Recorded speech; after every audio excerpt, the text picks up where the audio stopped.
dans le péché, il est mort. Les gens qui vivent dans le péché sont comment? Morts spirituellement.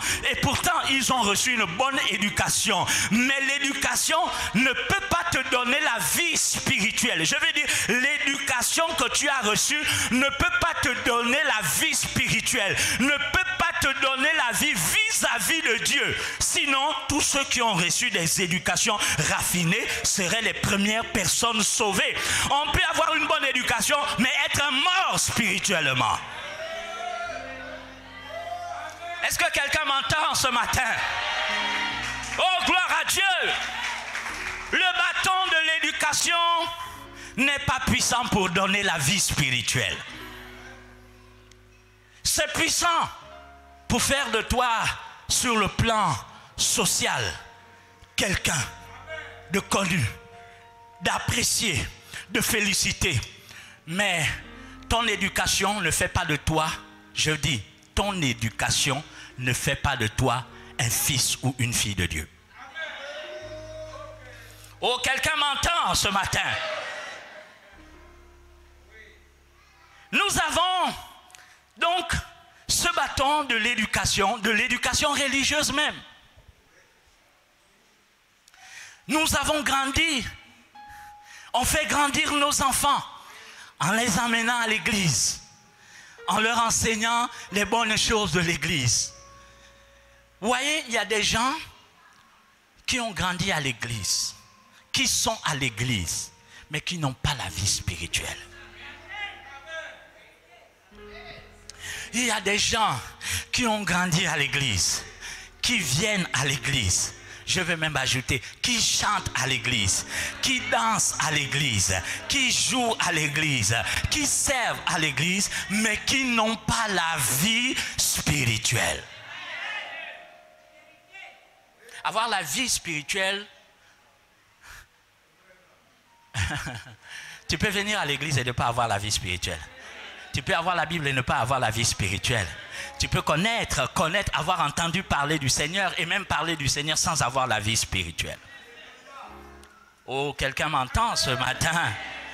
Donc, il y a des bâtons qu'il faut pouvoir comprendre. Il faut pouvoir savoir que ce sont des bâtons impuissants. C'est un bâton, l'éducation religieuse est un bâton plein de promesses. Je ne dis pas que l'éducation religieuse est mauvaise, c'est une très bonne chose. Et c'est bien d'éduquer l'enfant selon les voies du Seigneur. C'est bien d'éduquer, d'entraîner l'enfant. Quand il est encore tout petit, lui montrer le chemin de l'église, lui montrer toutes ces choses. C'est important de l'habituer au respect des choses religieuses. Mais croire que cela suffise pour avoir la vie selon les principes du royaume, c'est fragile. C'est comme s'appuyer sur un roseau cassé. Troisièmement, il y a le bâton de la prière. Face à la question de la vie spirituelle, du salut. Oh, pasteur, mais qu'est-ce que tu es en train de dire? Que le bâton de la prière est impuissant par rapport à la question du salut et la vie, être en vie. Le fils de la femme était mort. Amen. Il fallait qu'il revienne à la vie. Géasi a pris le bâton et il a touché le visage de l'enfant. Mais le bâton n'a pas pu ramener l'enfant à la vie. Écoutez-moi bien. Ce n'est pas la prière qui donne la vie.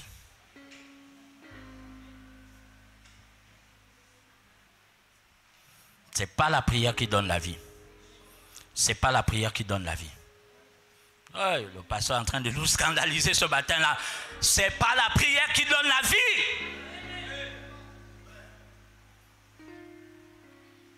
Les Nganga prient. Les francs-maçons prient. Beaucoup de non-chrétiens prient. Si c'était seulement qu'une question de prière, ils auraient la vie. Donc la prière, la notion de prière en elle-même, c'est pas ça qui donne la vie. Laissons les païens. Laissons. Nous prions, non? Nous prions, non? C'est pas la prière que tu pries là. C'est pas la prière que tu pries là qui donne la vie. Ah là, je suis en train de vous choquer. La prière te rapproche de Dieu. La prière attire l'attention de Dieu. Je dis, la prière amène Dieu à t'écouter. Mais tu es conscient que tu peux prier Dieu, dire non, je ne te donne pas. Je vais vous dire, on peut prier puis Dieu dit, je ne te donne pas. Mais tu as quand même prié. Et donc là, ta prière n'a pas donné la vie. Ce n'est pas que tu as mal prié. Ce n'est pas que tu as bien prié ou pas. Même si tu as bien prié, Dieu peut dire qu'il ne te donne pas. Pourquoi? Parce qu'il reste souverain. Il est libre de te donner ou de ne pas te donner. Donc, bien que tu aies prié, ce n'est pas la prière qui donne la vie. C'est Dieu lui-même qui donne la vie. C'est le Seigneur Jésus qui donne la vie. Est-ce que quelqu'un m'entend? C'est le Seigneur Jésus qui donne la vie. Ta prière est simplement l'élément qui attire l'attention de Dieu sur ta situation. En fait, ta prière est simplement l'élément qui attire le regard de Dieu sur toi. Mais ce n'est pas la prière qui donne la vie. C'est Dieu qui donne la vie. C'est Jésus qui donne la vie. Jésus n'est pas la prière. Dieu n'est pas la prière. La prière est l'élément qui te met en contact avec Dieu. L'élément qui te met en contact avec Dieu, c'est la prière. Est-ce que quelqu'un m'entend ce matin? Je dis, est-ce que quelqu'un m'entend ce matin? Mais nous tous, nous prions.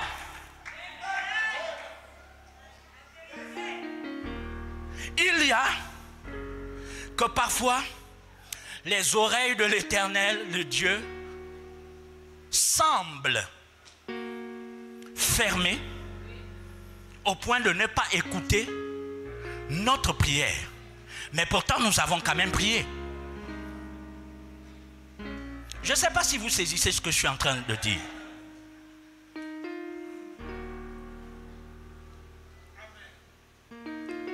Géasi est venu positionner le bâton. Et certainement, il a dit aux morts, lève-toi. Il a certainement dit aux morts, lève-toi. Mais le mort est resté dans sa position. On peut dire, oh, Géasi n'a pas fait comme Élisée avait l'habitude de faire avec ce bâton. Mais quand Élisée lui-même est venu, il n'a pas utilisé le bâton. Amen. Il y a des situations pour lesquelles ce qui constitue ton bâton est limité. Est-ce que quelqu'un m'entend? Je ne suis pas en train de dire que la prière n'est pas bonne. C'est important pour le chrétien de prier. C'est important pour le chrétien d'avoir une vie de prière. Je veux dire, c'est même essentiel. C'est fondamental. Il n'existe pas de chrétien qui soit véritablement chrétien et qui n'ait pas de vie de prière, qui n'ait pas d'activité de prière. Mais au-delà de ta prière, celui qui fait l'essence de ta vie, ce n'est pas la prière, c'est Jésus lui-même. C'est Jésus lui-même. C'est Dieu le Père lui-même. Donc, pour que ta prière permette que la vie soit en toi, il faut que Dieu décide et pas ta prière. Oh, gloire à Dieu. Des bonnes choses sont faites par la prière. La prière nous aide dans bien de situations pour régler les problèmes. Et beaucoup de gens prient, mais plusieurs non-chrétiens, voire même des morts. Est-ce que vous savez que les morts peuvent prier? Les morts. Les morts. Le pasteur est venu nous dire des choses bizarres aujourd'hui là. Le riche a prié, il était mort. Le riche a prié. Depuis le séjour des morts. Oh Père Abraham, est-ce que tu peux envoyer? Donc les morts prient pour les vivants. Je suis sûr qu'au moment où tu n'étais pas encore chrétien là, s'il y avait un chrétien dans ta maison, ou peut-être un non-chrétien qui est mort avant toi, qui a vu la réalité, il dit, hey, si on peut envoyer quelqu'un vers lui. Parce qu'eux, ils voient ce qui se passe de l'autre côté. Et ils ont le souvenir de ce qu'ils ont laissé sur la terre. Et le méchant semble devenir bon en enfer. Au point où il ne veut pas que les autres viennent là où il est. Amen.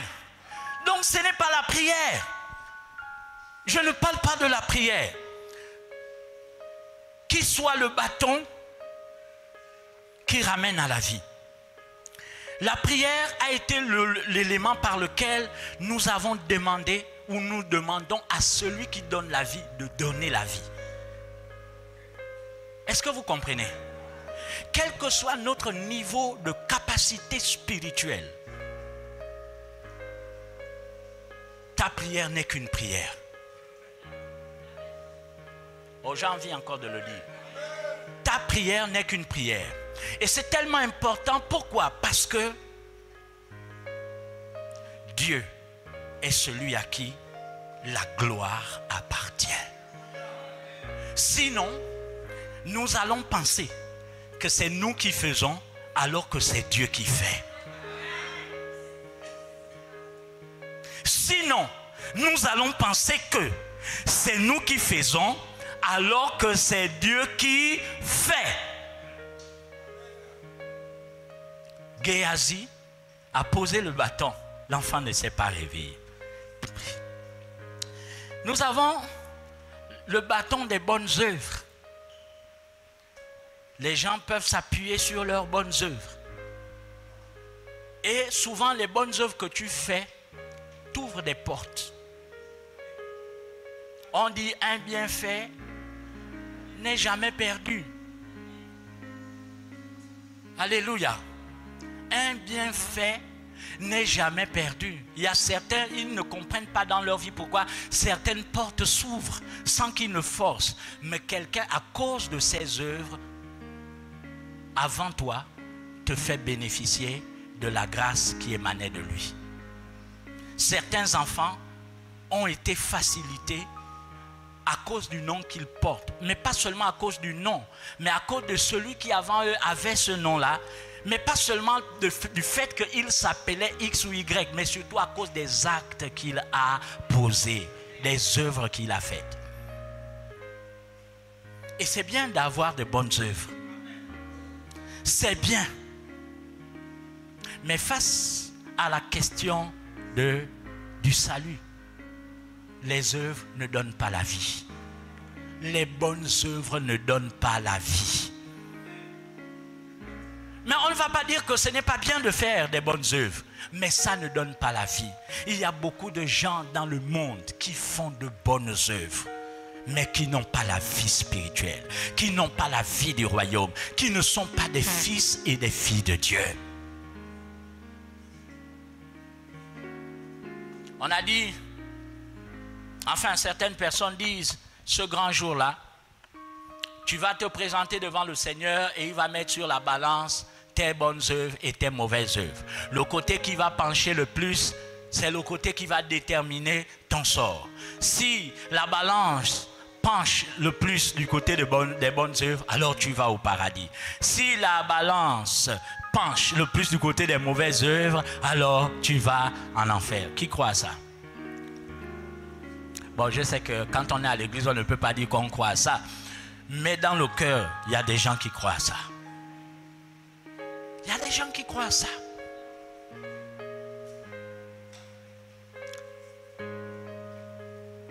Les bonnes œuvres ne donnent pas la vie. Il y a le bâton de l'appartenance à l'église. On s'appuie sur ça. Je suis pentecôtiste. Je suis réveillé du Saint-Esprit. Je suis de Béthanie. Et souvent, quand tu rencontres une autre personne, au-delà du fait que bon, c'est bien de savoir si la personne, tu pries où? Pour déterminer un peu si c'est un bon chrétien ou pas. Je vais vous dire une chose. Le réveil du Saint-Esprit ne donne pas la vie. Pentecôte ne donne pas la vie. Béthanie ne donne pas la vie. Donc, tu peux appartenir, être enregistré dans les registres du réveil du Saint-Esprit et aller en enfer. J'ai encore envie de redire ça. Tu peux être enregistré dans les registres du réveil du Saint-Esprit comme étant membre. Mais tu peux te retrouver en enfer. Parfois, on est beaucoup attaché à son église qu'à celui qui donne la vie. Mais je ne dis pas qu'appartenir au réveil du Saint-Esprit, c'est une mauvaise chose. Moi-même, je suis plein là-dedans. J'appartiens au réveil du Saint-Esprit. Mais j'appartiens plus à Jésus qu'au réveil du Saint-Esprit. Oh oui, j'appartiens plus à Jésus parce que c'est Jésus qui me donne la vie, parce que c'est Jésus qui m'a choisi, parce que c'est Jésus qui m'a mis à part et parce que c'est Jésus qui est mon meilleur bâton. C'est lui qui est mon meilleur bâton. C'est lui qui est mon meilleur bâton. Oh, gloire à Dieu. Gloire à Jésus.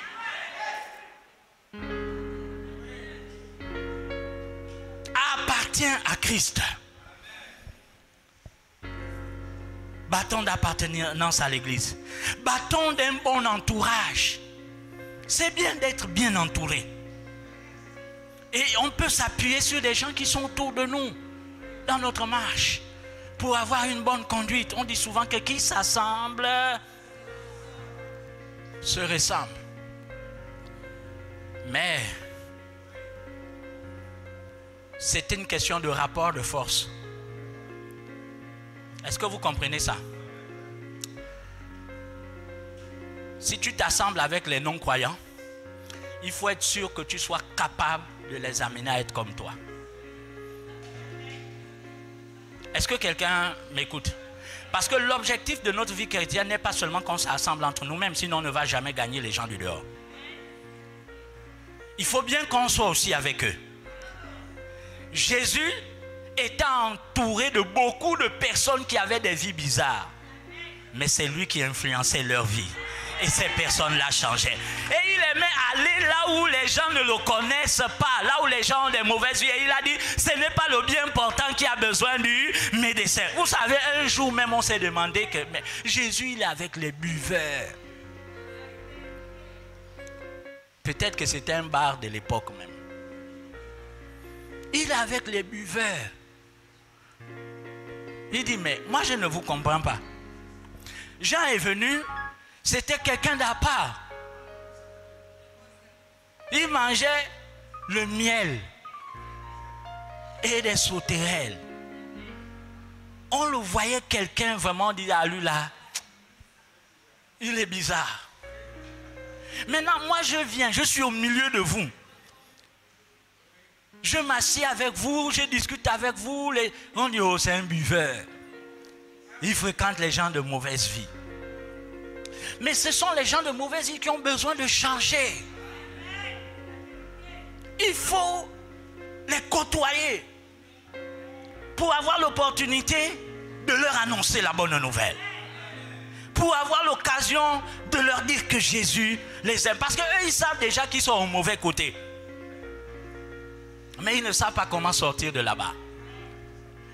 Mais ce que j'ai envie de dire, c'est que le bâton d'un bon entourage, c'est bien, être bien entouré.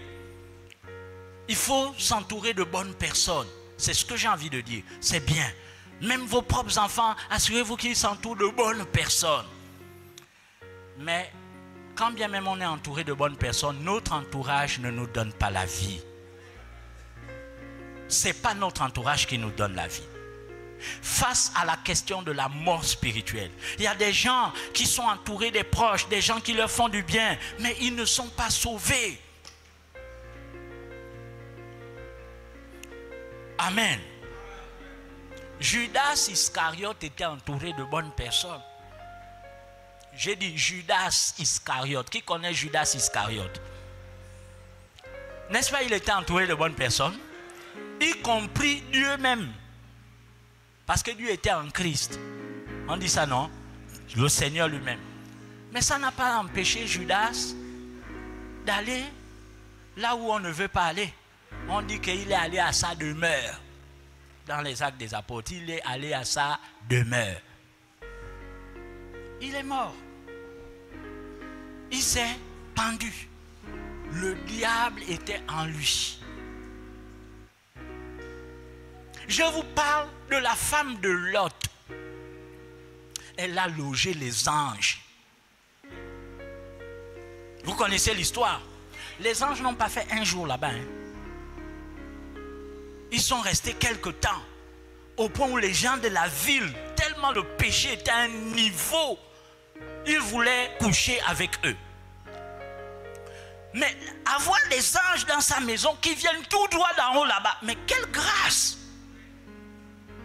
Quelle grâce! Les anges!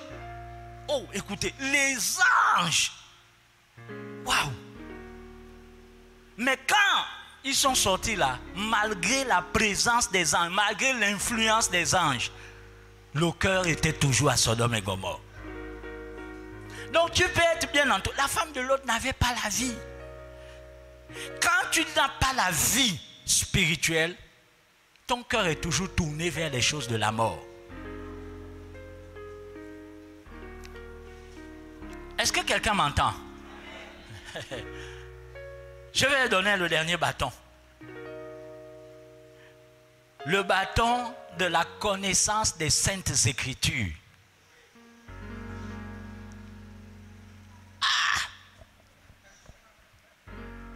Qui connaît les Saintes Écritures?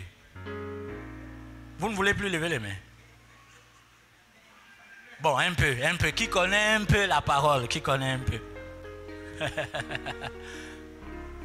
Je vais vous dire une chose.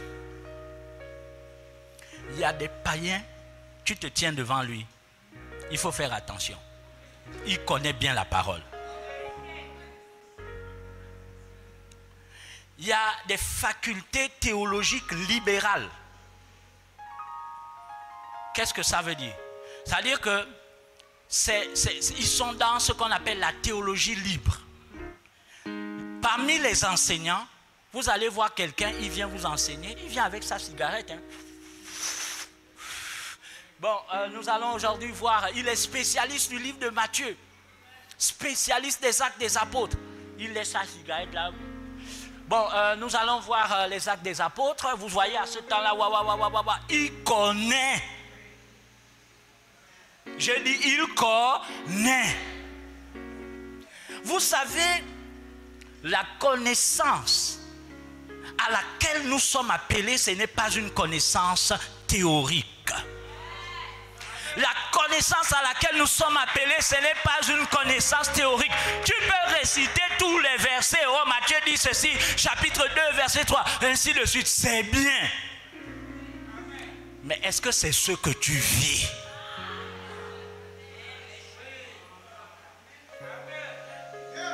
Il y a quelqu'un qui a dit au Seigneur Jésus que tout ce qu'il a cité là, ce que Jésus a cité, il dit, il connaît ça. Jésus lui a dit, bon, d'accord, prends tes biens, donne aux pauvres. Il dit là, non, c'est trop fort, je ne peux pas. Donc, la connaissance des Écritures, si elle n'est pas une connaissance pratique de ton intimité réelle avec Dieu, ce n'est pas une question de Matthieu dit, non, mais c'est ce que Matthieu dit là. Est-ce que c'est ce que je fais? Ce que Luc a dit, est-ce que c'est ce que je fais? Quand je dis que je connais Jésus, est-ce que vraiment je vis la vie de Jésus? C'est ça, avoir la vie.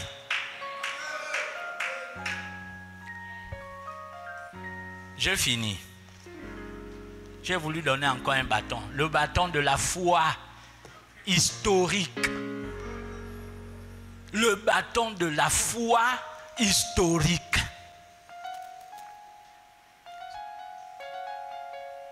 Cette foi historique. Les gens, oh oui, oh Jésus a existé. On croit que Jésus a existé. Oh, Marie était descendue à tel endroit, Marie avait fait ceci. Si tu as un problème, tu peux répéter les je vous salue Marie. Tu peux faire. Donc, elle a une connaissance de cette foi-là. La foi, c'est quelque chose que tu dois réactualiser chaque jour.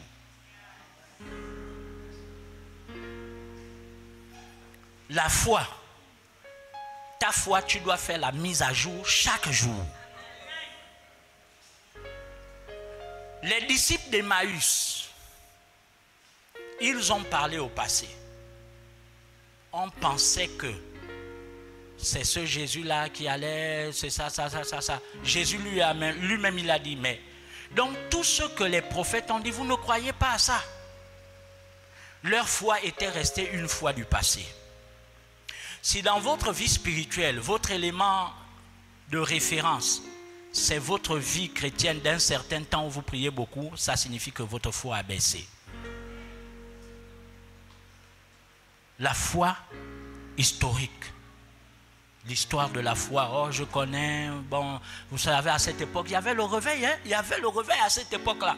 Le réveil des 36, oh, je vous assure, dans les villages là, il faut voir les mamans, le réveil des 36, le réveil des années 80, papa, le réveil là était fort, oh. Ah, c'est la foi historique, l'histoire seulement. Mais ce réveil là est où aujourd'hui dans ta vie?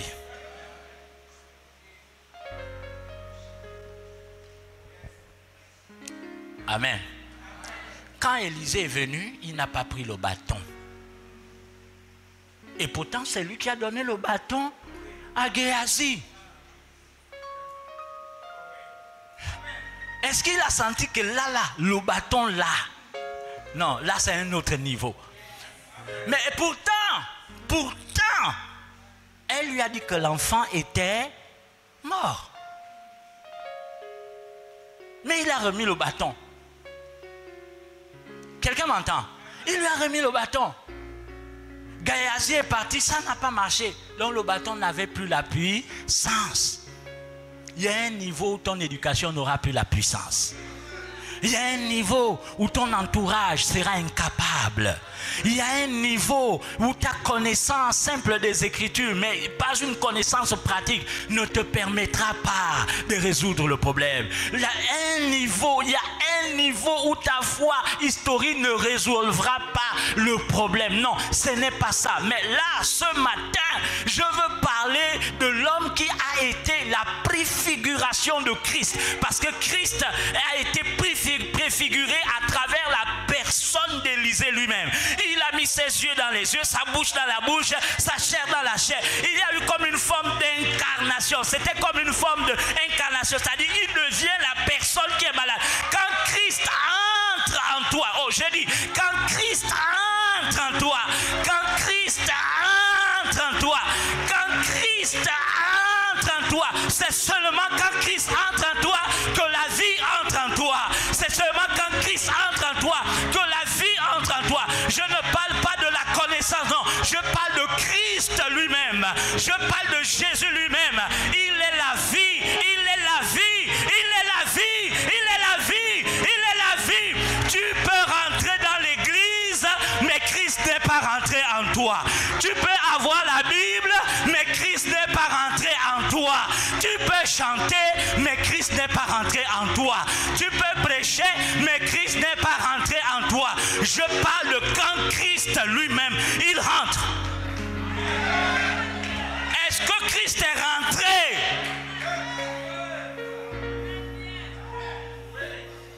Élisée a mis ses... Mais, écoutez, la figure d'Élisée, le visage, la forme, devait être plus volumineuse que la forme du visage de l'enfant. Mais comment les yeux d'Élisée sont allés dans les yeux de l'enfant? La bouche d'Élisée sur la bouche de l'enfant? Le nez, c'est une forme d'identification. Ils deviennent un. J'ai dit un. J'ai dit un. À telle enseigne qu'on ne voit plus l'enfant. L'enfant est maintenant caché sur Élisée. Si quelqu'un venait, il ne voyait plus l'enfant. Les pieds dans les pieds, la main bouche, les yeux dans les yeux. Ta vie, lorsqu'on te voit, c'est Christ que l'on doit voir. C'est la preuve que Christ est en toi. On ne te voit plus, mais c'est Christ que l'on voit. Quand c'est ainsi, voici ce qui donne la vie. Ce n'est pas ton bâton d'éducation. Ce n'est pas le bâton des diplômes. Ce n'est pas le bâton de ceci. Ce n'est pas le bâton de cela. Non, c'est Christ seul. Ce n'est pas le bâton de la prière. Oh, je gêne beaucoup. Oh, oh. Les sorciers jeûnent. Je vous assure, deux fois nous on ne gêne pas. Hein. Quand le sorcier veut faire un travail, mais vous blaguez, le sorcier jeûne. Mais ce n'est pas son jeûne qui fait qu'il a la vie en lui. Les sorciers prient. Mais ce n'est pas ça qui fait qu'il a la vie en lui. Donc pour ressusciter quelqu'un, pour ramener quelqu'un à la vie, pour que le miracle se produise, c'est seulement Jésus qui est capable de faire cela. Je dis, c'est seulement Jésus qui est capable de faire cela. Et nous ne pouvons pas prendre la gloire du Seigneur. Oh non, nous ne pouvons pas prendre la gloire du Seigneur. Sa gloire, c'est sa gloire. Sa gloire, c'est sa gloire. Sa gloire, c'est sa gloire. Je dis, sa gloire, c'est sa gloire. Sa gloire, c'est sa gloire. La gloire du Seigneur, c'est sa gloire. Maintenant, dans chacune des choses que nous avons, est-ce que Christ est parfaitement dedans? Christ ne veut pas seulement rentrer en moi, mais Christ veut aussi entrer dans ma maison. Christ veut aussi rentrer dans mes affaires. Christ veut rentrer dans tout ce que j'entreprends. J'ai dit dans tout ce que j'entreprends. Parce que partout où Christ se trouve, il y a la vie. Il y a la vie. Partout où Jésus entre, il y a la vie. Même si les hommes posent des pièges contre toi. Même si les hommes libèrent des paroles incantatoires contre tes affaires, même si les hommes proclament des choses contre toi, écoute-moi bien, ce n'est pas le bâton de ton éducation qui va faire quelque chose. Ce n'est pas le bâton de tes diplômes. Arrête de t'appuyer sur les diplômes. Arrête de t'appuyer sur l'éducation. Le niveau là, c'est le niveau où seul Jésus est capable de faire quelque chose.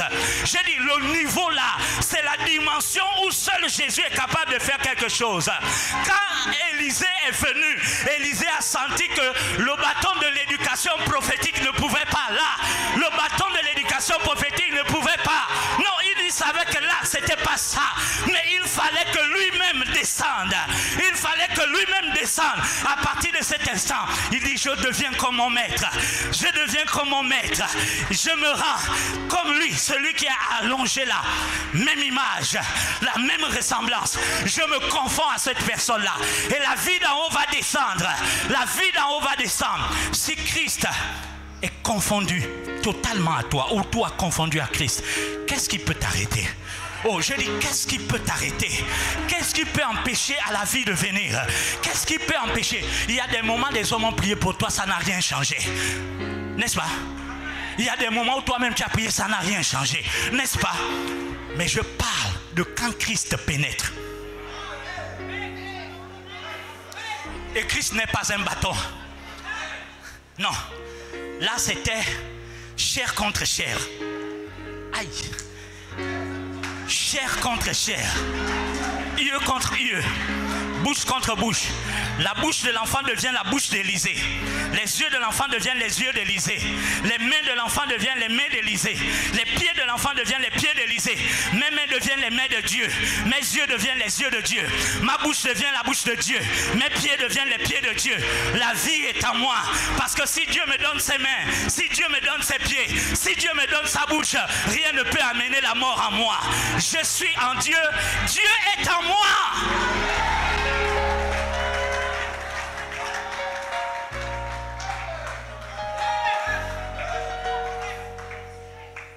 Jésus s'est incarné. Et son incarnation était plénière. Ce n'est pas une partie de sa divinité. Toute la divinité était là. Confondue. Dans chaque aspect, jusqu'ici, au petit doigt là, la divinité a atteint ce niveau-là. Les vêtements, j'ai dit, les vêtements étaient couverts du vêtement céleste. C'est pour ça que quand la femme qui avait la perte de sang a dit, si je touche seulement, j'ai touché la divinité. Si tu touches le vêtement là, je vais dire, tu as touché le vêtement, mon vêtement. Mais elle savait que même le vêtement du Seigneur est devenu la divinité. Mais Pierre, et je veux conclure par là, Pierre a dit, il nous a donné tout ce qui... Non, il nous a rendu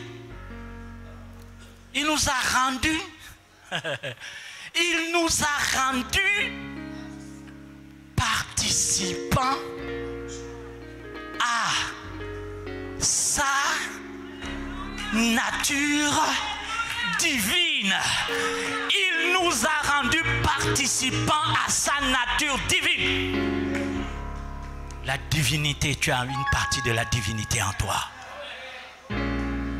Pour que quand l'éducation est limitée, c'est la divinité maintenant qui doit pouvoir agir. La divinité ne doit pas résoudre tous nos problèmes. Sinon, ça fait de nous des enfants. Écoutez bien. Dieu ne va pas intervenir sur tout. Et tu n'as pas besoin de lui demander toujours son avis sur tout. Je veux vite fermer ça. J'ai faim. On me demande un plat de nourriture, mais moi-même j'ai préparé. Est-ce que je dois dire, Seigneur, je mets ça à la bouche? Donne-moi ta volonté. Est-ce que je mets ça à la bouche, Seigneur? Honnêtement, honnêtement. Vous comprenez ça? Ça veut dire qu'il y a des choses, naturellement, tu dois prendre ta responsabilité. Dieu te donne la possibilité, mais il te fait connaître ce qui est sa volonté. Mais il y a une responsabilité qui va déterminer aussi ton niveau de maturité. Maintenant, sur les questions complexes, c'est là où tu dois dire, Seigneur, là, je ne peux pas, j'ai besoin de toi. Tu ne vas pas demander à Dieu, est-ce que je me lave aujourd'hui? Fais-moi connaître ta volonté, est-ce que je dois me doucher? Mais tu dois te doucher. Vous êtes d'accord avec moi maintenant sur le principe, non? Acclame le Seigneur. Nous ne sommes pas des enfants. Nous sommes appelés à être des fils. Et les fils comprennent la notion de responsabilité. Les fils sont appelés à la maturité.